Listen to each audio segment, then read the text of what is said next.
জীবিকার সন্ধানে দূর পরবাসে গিয়েছিলেন দুই ভাই। লক্ষ্য ছিল পরিবারের মুখে হাসি ফোটানো, কিন্তু সেই স্বপ্ন আর পূরণ হলো না। দুটি কাঠের কফিনে শেষ পর্যন্ত দেশে ফিরতে হলো তাদের।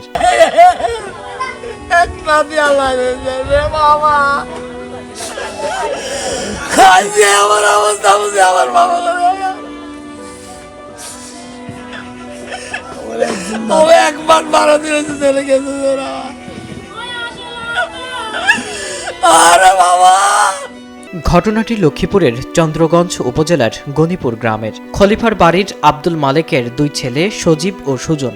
বড় ভাই সজীব দীর্ঘদিন ধরে সৌদি আরবের দাম্মামে খেজুরের ব্যবসা করছিলেন।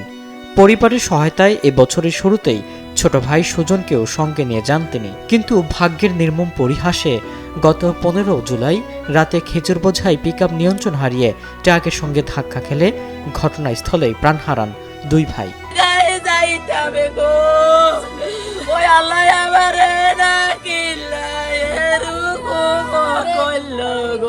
আমার জোড় ভাঙ্গি বেজোড়কে গো কইল গো আল্লাহ আমার জোড় ভাঙ্গি কিল্লাই গো নিয়া গেল গো। আইনি প্রক্রিয়া শেষে সোমবার রাতে যখন দুই ভাই লাশ গ্রামে পৌঁছায়, তখন পুরো এলাকায় নেমে আসে শোকের ছায়া। শত শত মানুষ এক নজর দেখতে ভিড় জমান তাদের বাড়িতে।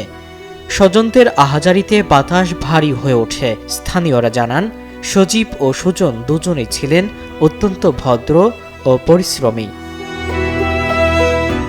মঙ্গলবার সকালে গনিপুর গ্রামের কামারহাট মসজিদ মাঠে অনুষ্ঠিত হয় দুই ভাইয়ের জানাজা।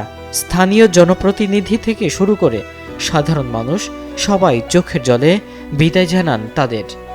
জানাজা শেষে পারিবারিক কবরস্থানে পাশাপাশি চিরনিদ্রায় শায়িত করা হয় দুই সহোদরকে। নিহত সজীবের 2 বছরের একটি সন্তান রয়েছে।